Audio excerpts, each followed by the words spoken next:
کبھی تقریر کرتے ہوئے کہتے ہیں کہ میں مانتا نہیں اویسی کو کوئی مسلمانوں کا لیڈر ہے کہ نہیں ہے. کون نہیں مانتا ہے؟ اللہ اکبر. آج کچھ لوگوں کو غلط فہمی مسلمانوں کے جو بے ایمان لیڈر ہیں، چاہے وہ کٹ ملا کیوں نہ ہو ان میں شامل، چاہے بے ایمان مولوی ان میں کیوں نہ شامل ہو، ان کو غلط فہمی ہو گئی ہے. ان بے ایمانوں کو میں کہنا چاہتا ہوں، سرکار پرست مولوی بھی کان کھول کے سنو، اور ملت فروش یہ حکومت اس لیے تیرا احترام کرتی ہے کہ تو مسلمانوں کا غدار ہے. اگر تیرے ساتھ لفظ مسلمان نہ لگا ہوتا تو کوئی بھی اقتدار والا تجھے منہ نہ لگاتا. وہاں بھی جو تجھے چمچا گری کا انعام مل رہا ہے نا، وہ اس لیے مل رہا ہے کہ کیونکہ تم مسلمانوں میں سے. جہاں عزت تلاش کرتا ہے، اللہ نے قرآن میں کہا کہ ہمیں چھوڑ کے دیندار لوگوں کو خوفزدہ کرنا چاہتا ہے، ان میں عزتیں ڈھونڈتا ہے جو عزت دے نہیں سکتے. اللہ فرماتے عزت تو ہم نے دینی، وہ کہاں سے عزت دے سکتے؟ مسلمانوں میں بھی بیماری آ گئی ہے. انہوں نے سوچا جی ولی کا بیٹا ولی ہوگا، پیر کا بیٹا پیر ہی ہوگا. جی کیوں پیر کا بیٹا بے ایمان نہیں ہو سکتا؟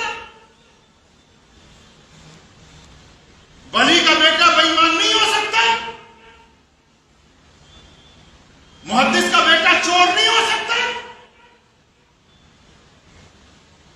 اسلام میں شخصیت پرستی کے لیے کوئی جگہ نہیں ہے. جب سیدنا نوح علیہ السلام کا بیٹا اللہ کا منکر ہونے کے باوجود اللہ تبارک و تعالیٰ کو نہیں مانتا اور باپ نبی ہے، پوری کائنات برباد ہو گئی، اللہ نے نوح علیہ السلام کو بچا لیا، لیکن بیٹا منکر ہے تو اللہ کی طرف سے بچانے کا حکم نہیں آیا. جب ایک نبی کا بیٹا منکر ہو سکتا ہے تو یہ کیا بعید ہے کہ کل کے جو ولی تھے، کل کے جو کتب تھے، کل کے جو شیخ تھے، آج ان کی اولادیں بدترین انسانوں میں سے گیدڑوں کی طرح زندگی گزار رہی ہیں.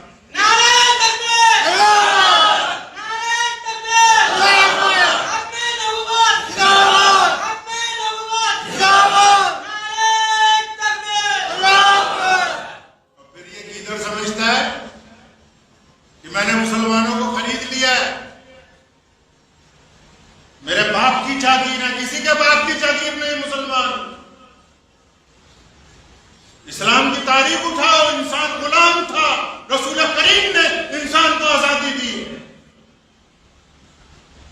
کسی کے باپ کی جاگیر نہیں ہے یہ دین، کہ جس کا جو دل چاہے، جب دل چاہے، جیسے دل چاہے کہ ہم ویسے مسلمانوں کی سودے بازی کریں گے.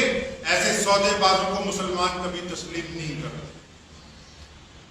کبھی تقریر کرتے ہوئے کہتے ہو کہ میں مانتا نہیں اویسی کو کوئی مسلمانوں کا لیڈر ہے کہ نہیں ہے. کون نہیں مانتا ہے؟ جس کا خود کوئی وجود نہیں، وہ اورنگزیب رحمۃ اللہ علیہ پر انگلی اٹھاتا ہے جس کا خود کوئی وجود نہ ہو.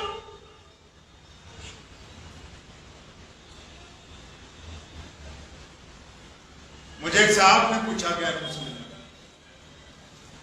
آپ بھی سن لیجیے بات. کہنے لگا عثمان بھائی آپ ہندوستان میں مسلمانوں کا لیڈر کس کو مانتے ہیں؟ میں نے کہا ایسا ہے، راہ چلتے ہوئے کسی غیر مسلم کو روکو، اس سے پوچھو کہ آپ کو پتا ہے کہ اس دیش میں مسلمانوں کا لیڈر کون ہے؟ میں کہا وہ جو کہتے وہ ہمارا لیڈر. ہم خود کہتے رہے جی ہم ہیں جی، وہ کہتے رہے جی ہم ہیں جی، فلاں کہتے رہے ہمیں نہ. ہمارے پڑوسی جس کو جانتے ہیں، جس کو عام ملک کی عوام جانتی ہو. روک لیا ایک سائیکل والے کو، میں بھائی بتانا ذرا، تم جانتے ہو کسی مسلمان لیڈر کو جو مسلمانوں کی دیش میں قیادت کرتا ہو؟ کہتا جی ہاں جانتے ہیں، اس کا نام اویسی ہے، حیدرآباد میں رہتا ہے. لیڈر وہ ہوتا ہے جس کو ساری دنیا جانتی ہو. لیڈر وہ نہیں ہوتا ہوتا جو ہاتھوں کو مسافے کر کے 5-5 روپے کی مٹھیاں بنا کے جیب میں ڈالا. مجاوروں میں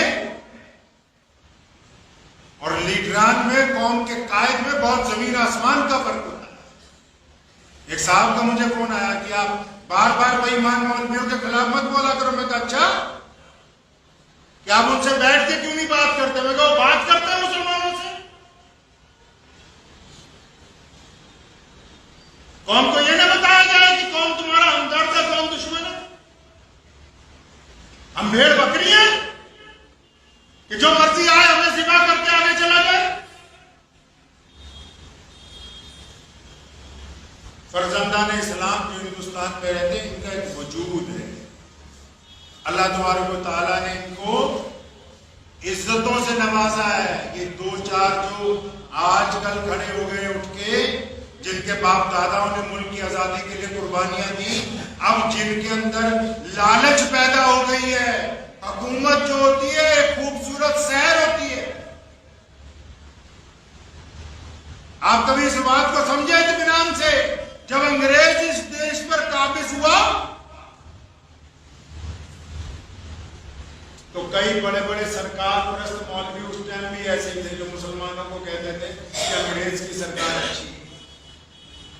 ایسے بھی تھے جنہوں نے انگریز کی نوکریاں کی ہیں، انگریز کے سرکاری مفتی بنے، انگریز کے سرکاری امام بنے. اس دور میں بھی ایسے علماء حق موجود تھے جنہوں نے ان کے بھی دانت کھٹے کیے انگریز کے ٹوٹیوں کے، اور انگریز کے دانت بھی کھٹے کر کے بتایا کہ جو محمد رسول اللہ کا ماننے والا ہوگا وہ کسی کی چاپلوسی نہیں کر سکتا. ان کا کیا کرو گے مسلمانوں کا جو کہتے نہیں جی جو ہمارا پیر ہے یہ بدماشی بھی کرے گا تو ہم آپ بند کیا کہتے ہیں نا جی تو ہمارا پیر ہے. اتنا ہی پیارا ہے پیر کو سامان اٹھاؤ، بوریہ بھی اس طرح گول کرو، روانہ ہو جاؤ یہاں سے. اور اگر اللہ اور اس کے رسول کی بات پیاری ہے تو پھر میدان بدر میں ڈٹنا ہوگا. اگر حضور اکرم صلی اللہ علیہ وسلم کی اتباع کرنی ہے تو منافقین کی طرف نہیں دیکھنا، ثابت قدمی کے ساتھ رہنا. آنکھیں کھول کے رکھیے اپنی، ان آنکھوں میں کم از کم اتنی صفت تو پیدا کیجیے کہ ان کو پتہ لگے کہ بے ایمان کون ہے، ایماندار کون ہے. اسلام نے یہ رواج نہیں ڈالا کہ خلیفہ کے بعد اس کا بیٹا خلیفہ بنے گا، جو آپ نے ڈال رکھا ہے خاص کر یوپی کے مسلمانوں نے. خلیفہ کے بعد اگر بیٹا خلیفہ بنتا تو سیدنا عبد الرحمن ابن ابو بکر صدیق مسلمانوں کے دوسرے خلیفہ ہوتے.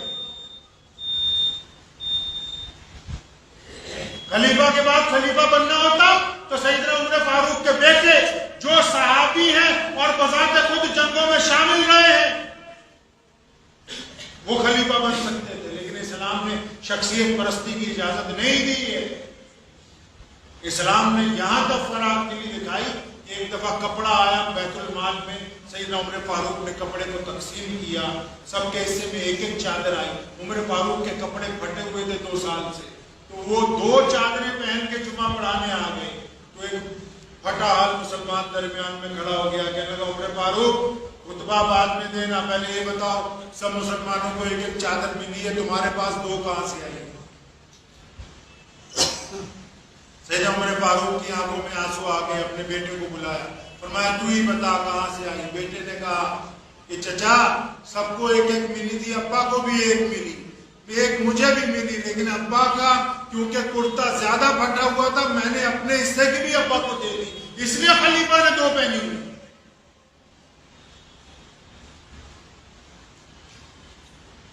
ہمیں اس سے کوئی گلہ نہیں کہ ملت فروش کیا کرتے ہیں کیا نہیں کرتے. ہم مسلمانوں کو بتانا چاہتے ہیں کہ جو گیدڑ بھبکیاں ہیں ان سے نہ گھبرایا کریں. گیدڑ بھبکیاں دینا ابو جہل کا کام ہے. ابو لہب بڑی گیدڑ بھبکیاں دیتا تھا. ولید، عتبہ، امیہ